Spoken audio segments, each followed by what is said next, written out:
Every year, more than 3 billion air passengers head for the skies.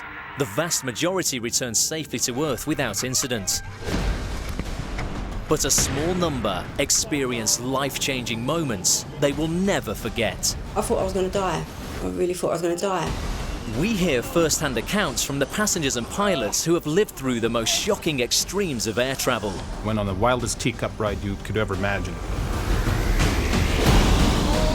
From great escapes Run, it's gonna blow.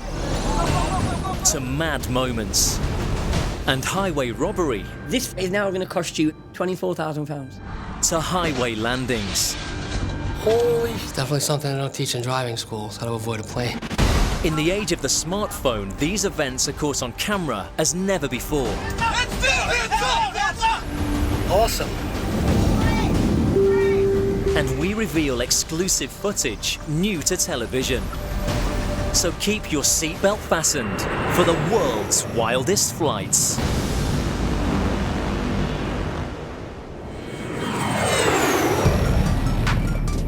In this episode of World's Wildest Flights, a terrifying mid-air smash 12,000 feet over Wisconsin. Like a war zone in the sky. You have shrapnel everywhere, you have metal everywhere, you have people everywhere. The sickening end to a sky-high love pact. Not many girls get to say they got proposed to up in the air. I thought that would be romantic. And the horror of engine failure over Australia's shark-infested western seas. I lifted the window shade and all I could see was water, and so at that point I thought, we're definitely going to die. November 2011, New Jersey, the United States of America.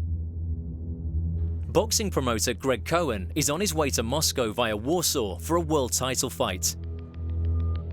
It's an evening departure from Newark Airport. And business as usual for the seasoned air traveler.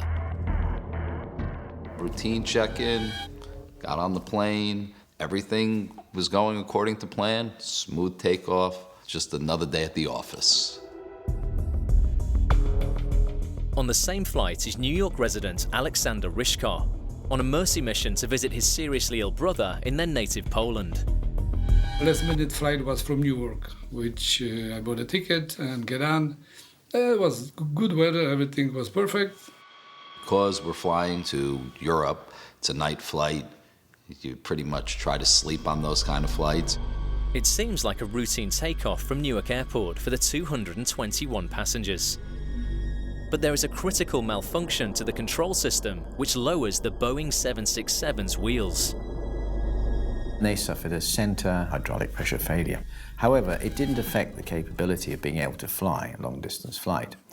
The captain decided to continue the flight on to Warsaw because if they had to go back into Newark, it would have meant dumping lots of fuel.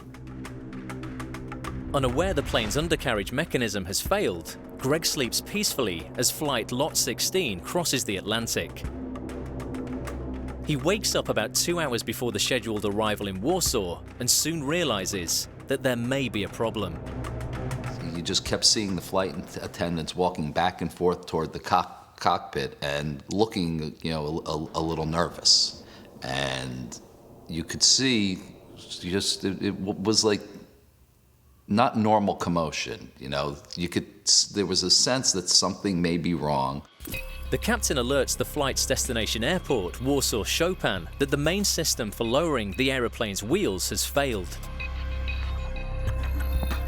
Wojtek Rohodzinski is the duty officer, the man with ultimate responsibility for preparing the airport for a potential emergency landing of the aircraft and its unsuspecting passengers.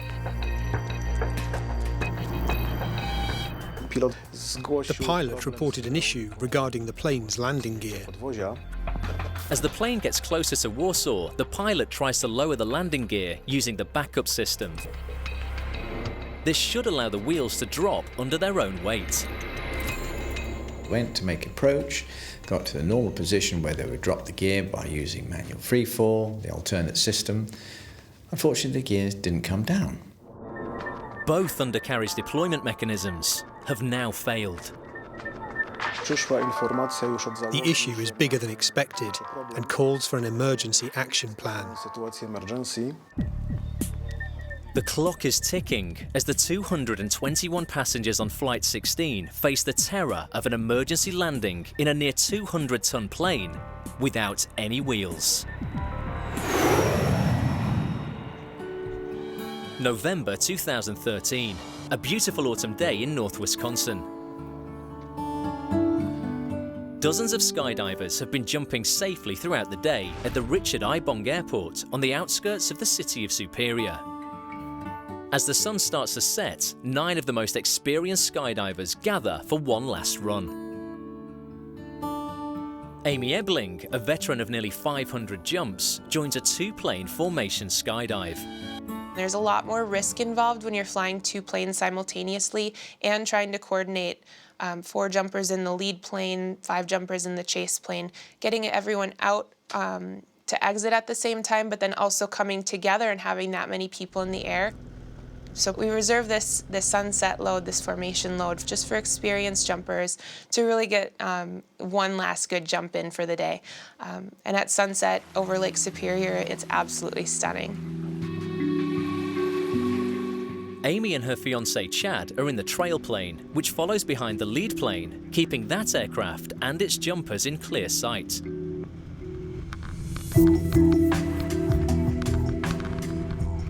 As we were preparing to exit the aircraft and jump, we were flying at about 12,000 feet, which is pretty typical for the drop zone. Mike Robinson is in the lead plane, which is usually about 100 feet in front of Amy's trail plane. So we were just taking our position. My 3 partners were already totally out of the airplane when the trail plane came over the top and hit us. Everything happened very quickly. After the collision, Amy's plane explodes into flames. It was just very confusing. This is Chad's video. Like, that's me.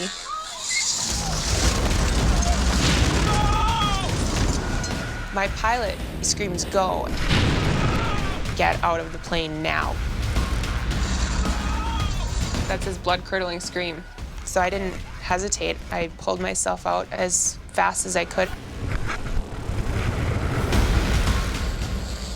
We didn't know we were upside down either until we watched Johnny's video. It sends chills down my spine to this day. We could hear the propellers kind of chewing into our airplane. As our wing came over, it pinned one of the jumpers. He hung on as long as he could, and then the forces were just too great, and he let go. Amy and Chad are the last 2 jumpers out of the trail plane, but the sky they have escaped into is now a place of deadly menace. It was like a war zone in the sky. You have 2 planes that just collided. You have shrapnel everywhere. You have metal everywhere. You have pieces on fire. You have people everywhere. You have to make sure that not only do you get far enough away from the plane crash and the debris, but also that you have clean airspace to open your parachute. All of the skydivers from Mike's plane escape from the burning wreck, but the pilot is still trapped inside as it hurtles towards the ground. All that was left was the fuselage. It's got nothing to hold it up. It's just going straight to the ground. The pilot of our airplane, he is wearing an emergency parachute. And if you look at the videos really close, you can just see a little speck coming out the door at the same time the left wing came off. So that's the time he left the aircraft. Amy is counting the seconds as she tries to get far enough away to avoid debris from the stricken planes, but still high enough to safely open her chute. Those were the longest 48 seconds of my entire life. And then what happens when I pull my parachute? Is it gonna work, you know? It's still a normal skydive, so my equipment can still malfunction. It just goes quiet. Their parachute's open.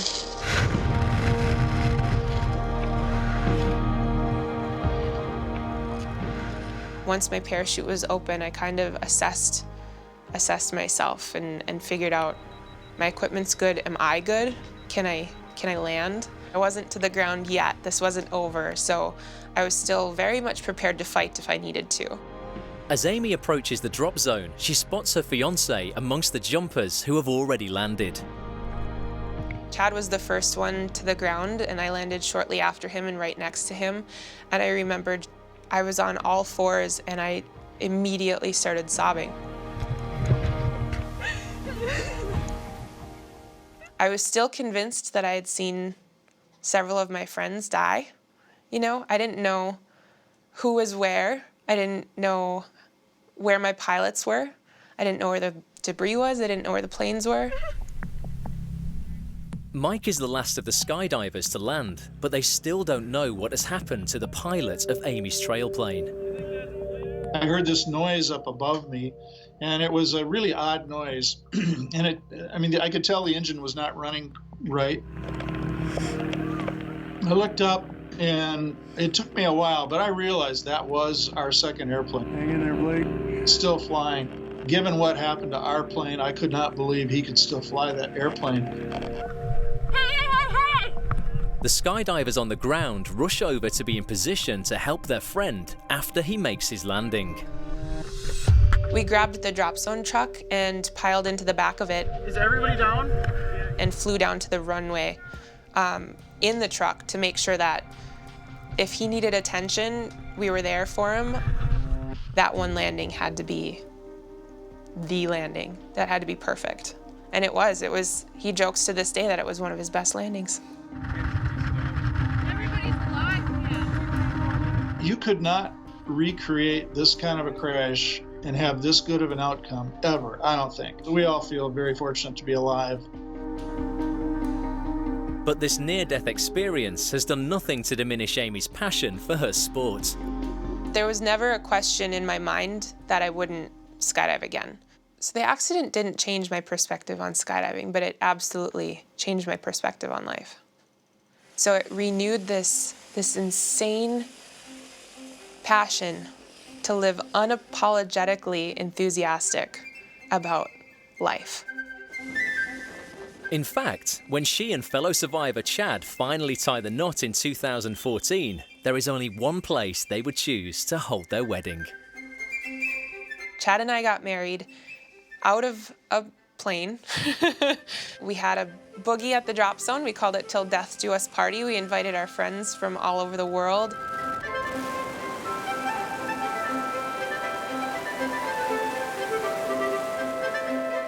Chad and I kissed for the duration of our free fall, and we broke off, pulled our parachutes safely, and landed. It was kind of like it came full circle. Nice job. Flight LOT 16 is circling above Poland with a fast-depleting fuel tank and its undercarriage jammed up. The Boeing 767 suffered a critical malfunction to its central hydraulic system during takeoff from Newark. The landing gear's manual backup then failed as the plane approached Warsaw's Chopin Airport.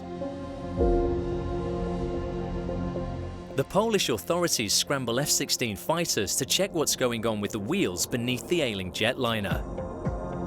The passengers still don't realize the danger they are in. I noticed a jet right outside the plane. I said, oh my God, I have to take a picture because it's great. You know, he's right next to us, and I had to get up because my camera was in the overhead locker. I picked up the camera. When I sit down, he was gone. I said, oh, too bad. I will have a nice picture of the jet flying next to the regular plane.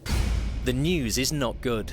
The fighters confirm that none of the 767's wheels are down. The only thing they told us is that we're going to be making an emergency landing. And we kept circling and circling and circling. And, you know, we were literally just waiting for information.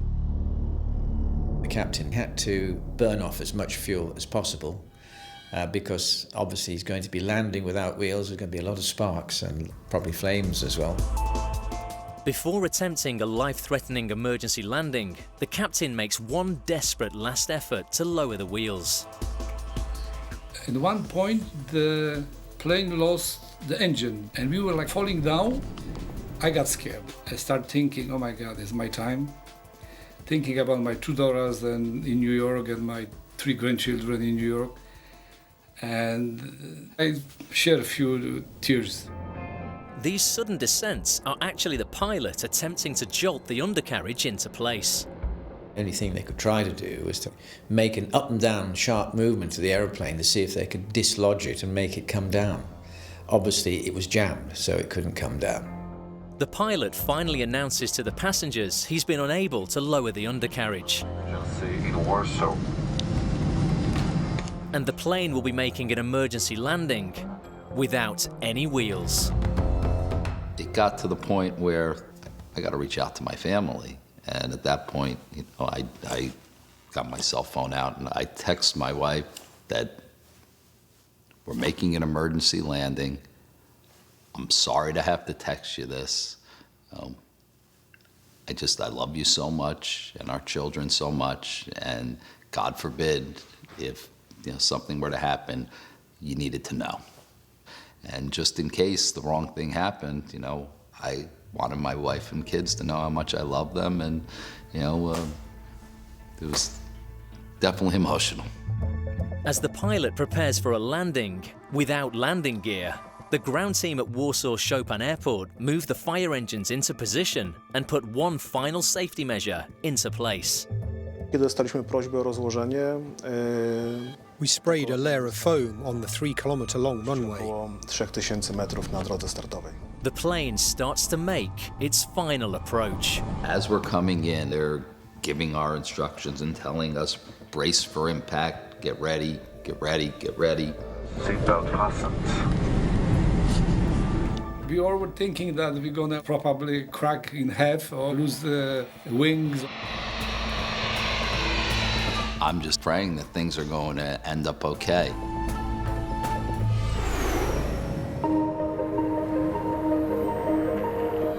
February 2017, Fresno, California. Daryl Hamilton Jr. and Rihanna Lopez have been together for 3 years. But now he thinks it's time to take the next step. And what better place to pop the question than high above the lush landscape of California's Central Valley.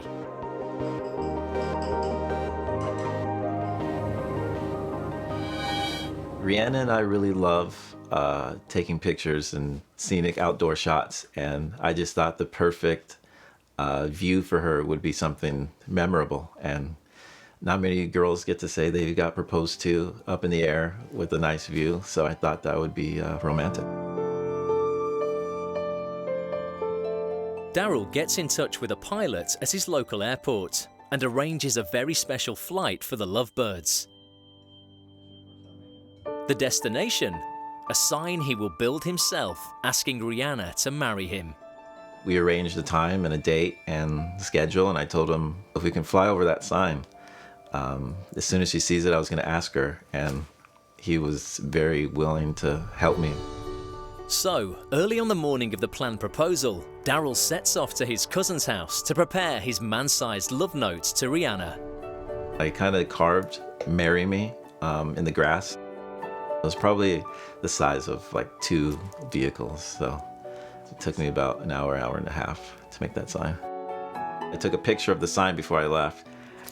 I don't know why, but like when I got closer to the house, I kept looking at the sign, and I remember thinking to myself, wait, Mary, instead of M-A-R-R-Y, marry me, I put M-E, and just was thinking, well, maybe she can get a joke out of it, it can be funny. But yeah, I did notice after it was too late that I had spelled Mary wrong. The whole project hasn't begun very well, but at least the weather's on Daryl's side.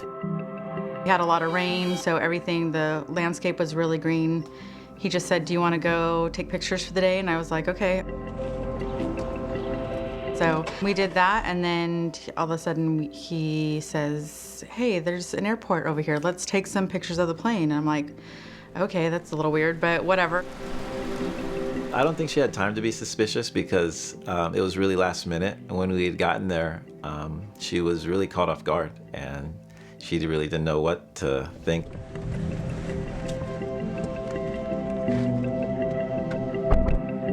So he started going into the airport, and I'm like, wait a minute, I don't think we're supposed to be in here. Like, this is not right. And he starts following this guy into the airport, and I'm like starting to get upset because I'm like, we're gonna get in trouble for being in an airport. Finally, I realized that he knows this person, and the guy comes out of his car and he's like, so we're gonna be taking a flight today. And I'm like, wait, I don't understand what's going on. I'm a little confused. We always do random things like that. So I really thought this was like a Valentine's Day gift, and this is what we were just doing. Video journalist Daryl has rigged the plane with cameras to document every moment of the proposed proposal. I wanted to capture her reaction once she saw the ring, if she would cry, if she would be in awe.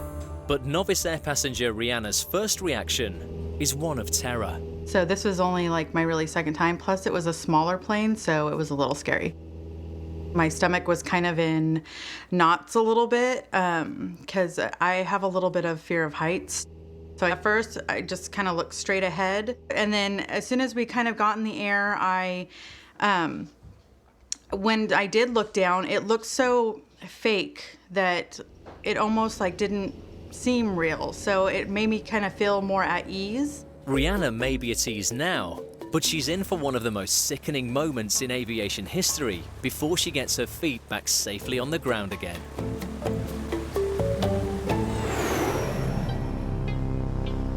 November 2011, Warsaw, Poland.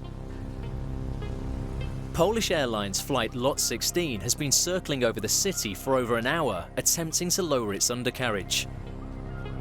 The pilot has now exhausted all options for dropping the landing gear and depleted nearly all the fuel in the aircraft. So the Boeing 767 and its 221 passengers are now making their final approach to the airport.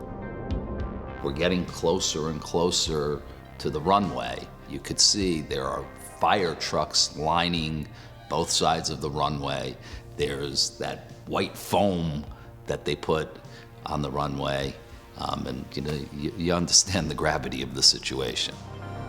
A huge aircraft was approaching with no landing gear. It was hard to imagine how this huge airframe was going to behave. I'm waiting for this crash. I've been in a car accident before. I'm waiting for this impact. Will it smash apart when it touches the ground? Or slide gracefully on the foam-covered runway and stop? Spokojnie pojedzie do przodu I wyhamuje bezpiecznie. It was actually one of the smoothest landings I've ever had. But the passengers are not out of danger yet. Słychać było oczywiście po wylądowaniu. We could hear metal rubbing across the surface of the runway.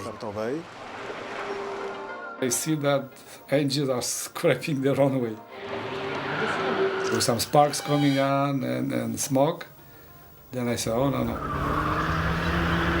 We are on the runway with the belly. The pilot, Tadeusz Wrona, manages to keep the plane on a smooth course through the foam-covered runway, and the flames die down. The captain has to try and put that aeroplane down very, very gently on both engines, because they're the ones that are going to make contact first at the same time, while keeping the aeroplane straight down the center of the runway. And miraculously, it came to a halt without any flames or any fire.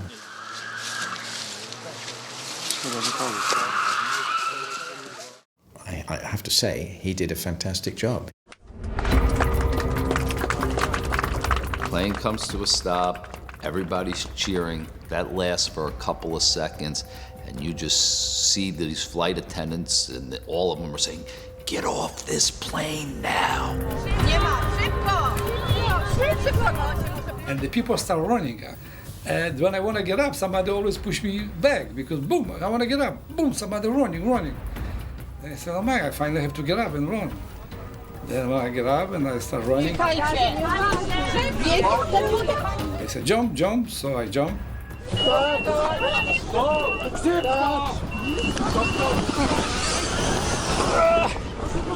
Those guys who were there, they was going, run, it's gonna blow up, run, it's gonna blow up.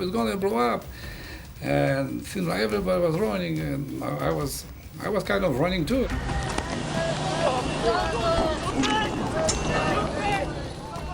You see, you know, all these fire trucks hosing the plane down, and you see everybody coming, and that's when you really realize, like, oh my God, what a close call this really was.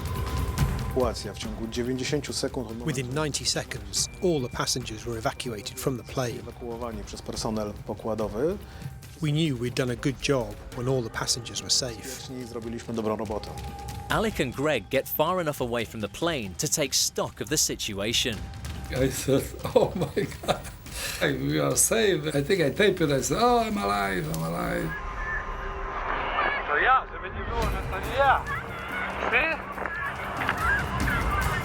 The first thing I did after running across the runway to a safe distance away from the plane, I pulled out my cell phone to call my wife.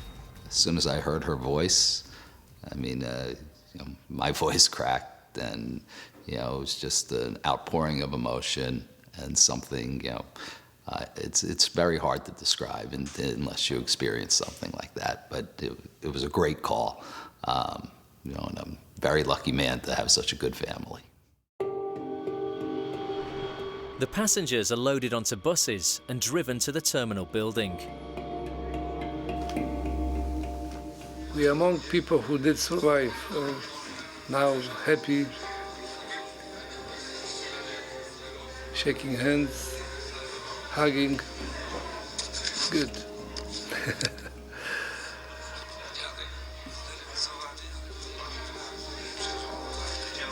That's it. I'm alive.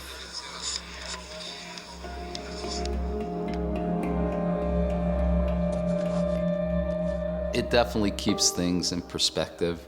You know, you realize, you know, what's important. I mean, I think ice cream tastes a little sweeter. You know, the sunshine feels a little better. You notice the little things, and you don't take them for granted.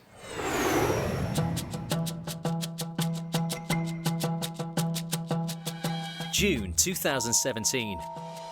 Perth, Australia. Teachers Damien Stevens and Mitch Jameson are heading off for their mid-year break. The two of them are flying out from Perth Airport to Kuala Lumpur at the start of a holiday in Myanmar, formerly Burma, in Southeast Asia. I guess we were looking for something a little bit different, not so touristy, and somewhere we could have a bit of an adventure. Yeah, we were going to go dirty, go cheap, and backpack our way around the country. They decide to book with low-cost Malaysian-based airline AirAsia. We thought the less money we spend on an airfare, the more money we can spend in country. It's an early start after a late night for party animal Mitch. We got to the airport about 4 in the morning. And yeah, when we got our boarding passes, went up for a coffee and just couldn't wait to get on the plane. Like a lot of passengers, they don't listen to the pre-flight emergency instructions, as no doubt they should have. You'd heard the safety briefing a million times before, so I mean, no one ever listens to it. So I was out like a light. The Airbus 330 makes a routine takeoff from Perth en route to Malaysia and cruises up the western coast of Australia. But after only about 60 minutes, disaster strikes. So I was in a pretty deep sleep, and there was a massive bang. It was like nothing I've ever really experienced. I guess the closest thing I'd say it was like being right next to fireworks or something like that, like a really loud bang. I looked around and everyone else was kind of looking around with quite panicked looks on their faces. The pilot wanted to lose a bit of altitude straight away, so that added to the sensation of that we were going to crash and we were probably going to die. After the initial explosion, a stomach-churning vibration kicks in. And straight away the shaking started, and it felt like you were sort of sitting on top of a washing machine or a compressor. It was really loud, we couldn't talk, we had to yell at each other, and even when you spoke it was that violent, it would like move your voice as you were speaking as well. The bone-shaking rattle is the result of a catastrophic failure to the left-hand engine. It suffered a fracture of one of the turbine blades, which was ingested into the engine. The pilots immediately shut the engine down and started a descent. The shaking of an engine can cause considerable damage. In the case of the AirAsia X aircraft, the hydraulic system and the oil system detached from the engine itself, so it is a very serious issue. And, chillingly for the 359 passengers on board, the plane is over open water in an area known as Shark Bay. Mitch was near the window seat and he lifted the blind and sort of peeked out, and all we could see was oceans. We didn't really talk for about 3 or 4 minutes, I think. We just sort of sat there in silence. We're quite, really, really frightened. We're both pretty good swimmers, and I thought if we do land it okay, we'll be able to survive the swim. That's not an issue, but knowing that we'll be floating in water full of sharks for at least a couple of hours was a pretty big concern. Typically, it is far safer to ditch in the ocean, if you can. However, the seas off Western Australia are notorious for the great white shark, with many fatalities over the last 4 or 5 years. So ditching at sea does come with some perils. Mitch and Damien are 20,000 feet above the ocean off Western Australia. One engine of their plane has already failed. The other is struggling to keep the Airbus and the 2 teachers safely above the shark-infested waters. Photojournalist Daryl Hamilton Jr. has come up with an elaborate plan to pop the question to his girlfriend Rihanna Lopez. He made a sign asking her to marry him and then chartered a plane to fly her over his unfortunately misspelt love letter. It's only Rihanna's second time in a plane, but she's really getting into it. Daryl, on the other hand, is a bit overwhelmed by all the tech he has rigged to document his planned proposal. Instead of just enjoying the moment, I was trying to capture it all, and just being on those gadgets is what really messed with me. You could start to see the color kind of drain from his face, and so I did keep asking him, are you okay? Are you okay? And he just kept saying, yeah, I'm good. I'm like, okay, yeah, but you could definitely tell he wasn't feeling good at all. But everything still seems to be going to plan.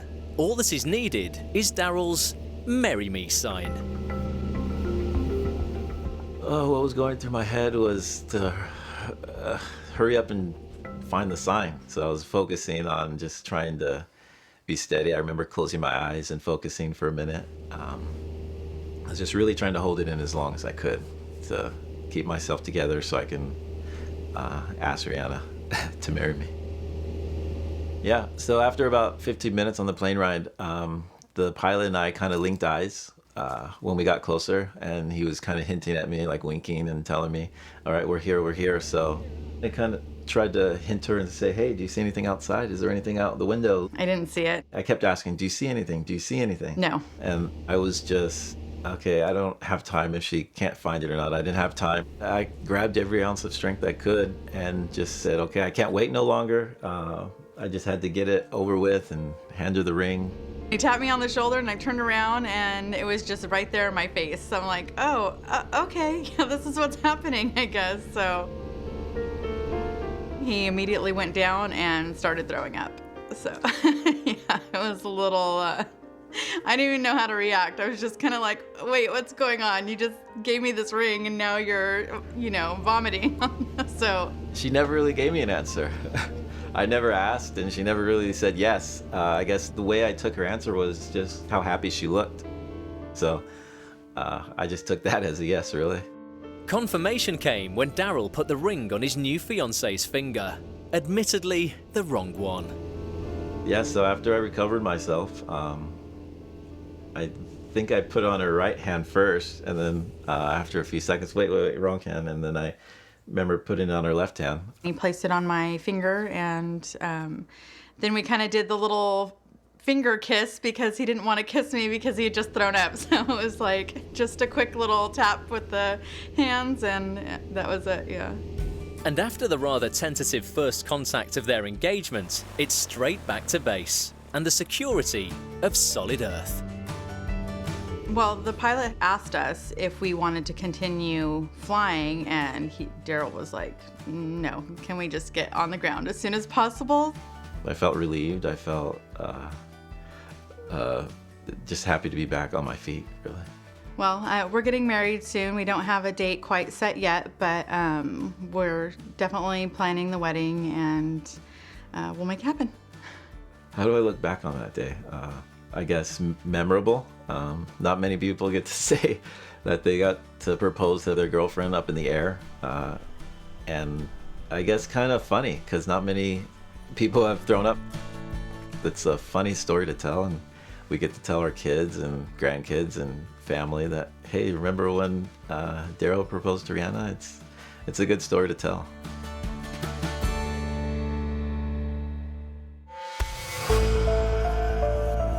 AirAsia Flight D7237 is limping home to Perth on just one engine over the shark-infested waters of Western Australia.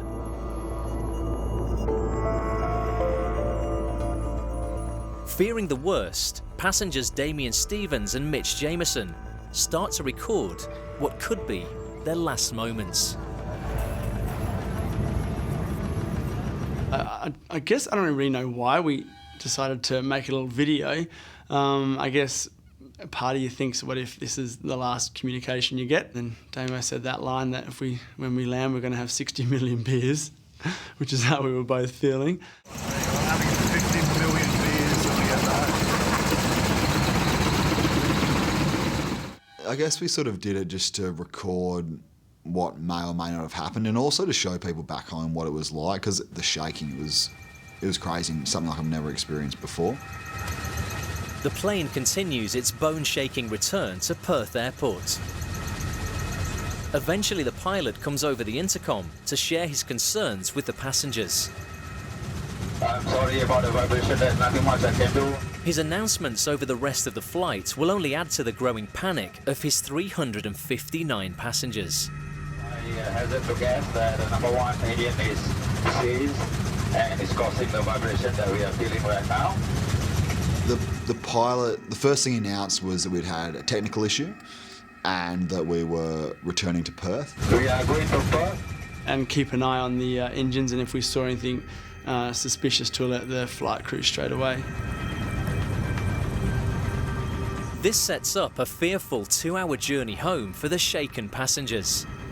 I guess with the pilot asking for our help made us feel like, you know, this wasn't going to be an easy trip back, and that something else could definitely go wrong. And that made me wonder how long you could fly with just one engine, especially with that shaking. That must have made the second engine work twice as hard. Yeah, obviously as soon as the word engine had been mentioned, we were petrified. Then, about 30 minutes after the left engine failed, it seems the worst has happened. The plane was shaking from as soon as the engine went, but it almost became sort of comforting, and you got used to the shaking. At one point during the flight back, stopped for about 40 seconds, and for me that was probably the most scary point in the flight. The passengers on the Airbus fear that the right engine has also seized under the strain of keeping the plane aloft. Yeah, it was perfectly silent, and everyone else, you know, would look around sideways at each other because no one knew what was going on. So that was quite scary. Thankfully, the second engine kicks back in and the flight moves back over land, to the great relief of those on board. I guess when we sort of could see land, we felt a little bit more comfortable, although I don't really know why that was. We thought we could land on the highway in the northwest maybe, but that was our thought process at the time. And then the captain chips in again with a jaw-dropping intercom appeal. We had half an hour of shaking at this stage, and I guess we thought, well, we're going to keep going at this rate and shaking the whole time, so we weren't, you know, in a mad panic. I know you're all worried and back there. Me too. The pilot came over the intercom and told us we needed to pray. Let's pray together and make this a good landing for us all. But for him to ask us to pray, we just thought, just lie to us. Tell us you've done this before. Tell us we're going to get home safe, because if we don't, then we're just going to die. And I'm praying, I hope you are too. I guess it spread a bit of panic throughout the plane and people were quite subdued. But he said it twice, and when it came the second time and he said he was scared as well, it was, yeah, we thought we were in a lot of trouble. Let's hope everything turns for the best. God bless us. The announcement by the AirAsia ex-captain of asking the passengers to pray was probably the most bizarre request ever made in aviation history. You've got a scenario where the passengers are terrified with the shaking of the engine, and then the captain comes on and says, "Pray for us." That was a fail. Either the mile-high prayers or the design and testing of the Trent 772 engine on the right-hand wing does the job for the remainder of the flight. Mitch and Damien start to relax as the plane approaches Perth, but by now they are praying that the captain will keep his thoughts to himself. Then he pops up with another of his colourful communications. We are now descending into Perth, and so when we were approaching the airport, the pilot was pretty standard with his response. We were about to land at Perth Airport, and then he dropped in that we were going to have to brace. Please do the brace position, lean forward and grab the ankle. So that was a bit scary because we thought we'd made it by that stage. And rest your forehead on your arm. We could see out the window and we could see what was happening, and did see police and fire engines and all those emergency services at the airport. As soon as we landed and touched down, people were just ecstatic. Clapping and cheering and high-fiving, and it sort of continued on for the whole time we taxied along the runway. The pilot has one final comment for his relieved passengers. thank God for on the ground. Thanks a lot. And maybe you have prayed for us as well. Thank you. 367 hours on board today. 367 lives. Thank you. And the two teachers have a chance to thank the man whose flying ability has brought them home safely, even if his communication skills left a little to be desired. The pilot shook everyone's hand as we got off, which we thought was a really nice gesture, and personally I don't blame him. I think he was scared as well, and he obviously didn't follow procedure, but I think it's just one of those things, just human error. I guess the pilot was a little too honest at times, but in the grand scheme of things, he got us home alive, and I was happy to shake his hand and thank him at the end of the flight. Insofar as how AirAsia handled it on the ground, we got to the front of the line and there was no one at the desks for about 2 hours. Just wanted to get it going on our holiday, and it just took forever. The lads eventually took off for Kuala Lumpur nearly 20 hours after their original departure time. But with no shaking in sight and both engines in working order. All our friends thought we were crazy for getting on another AirAsia flight. We were just happy to get on another plane and get going. We thought lightning can't strike twice, right?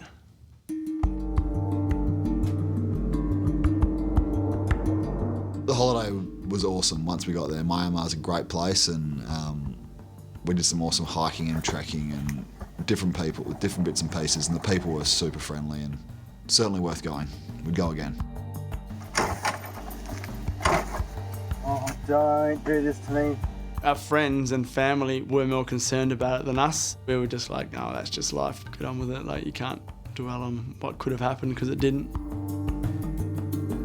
And Damien and Mitch have made a good start on drinking the 60 million beers they promised themselves when the future was looking bleak at 20,000 feet.